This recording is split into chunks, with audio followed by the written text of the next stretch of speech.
Welcome to global voice. ముందుగా headlines.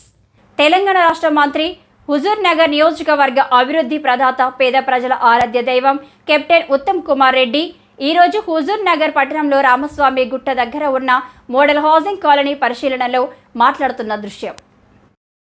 Housing మంత్రి ఉన్నప్పుడు సుమారు 112 ఎకరాలకి 115 ఎకరాలకి రామస్వామి గుట్ట ఈ దేవాలయానికి అప్పుడు ల్యాండ్కి పేమెంట్ చేసేసి పూర్తి స్థాయిలో అమౌంట్ పే చేసి ల్యాండ్ అక్వైర్ చేసి ఇక్కడ 2100 1 బెడ్రూమ్ ఫ్లాట్స్ మొదలుపెట్టడం జరిగింది గత కాంగ్రెస్ ప్రభుత్వంలో.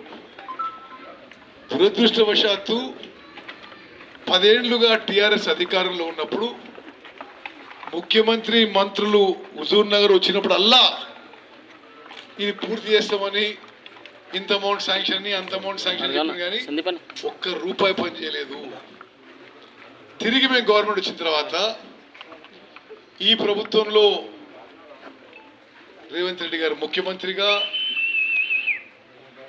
బట్టి విక్రమార్క గారు ఆర్థిక మంత్రి, ఉప ముఖ్యమంత్రిగా, పొంగులేటి శ్రీనివాసరెడ్డి గారు హౌసింగ్ మినిస్టర్ అయిన తర్వాత వాళ్ళని ఒప్పించి ఈ 2160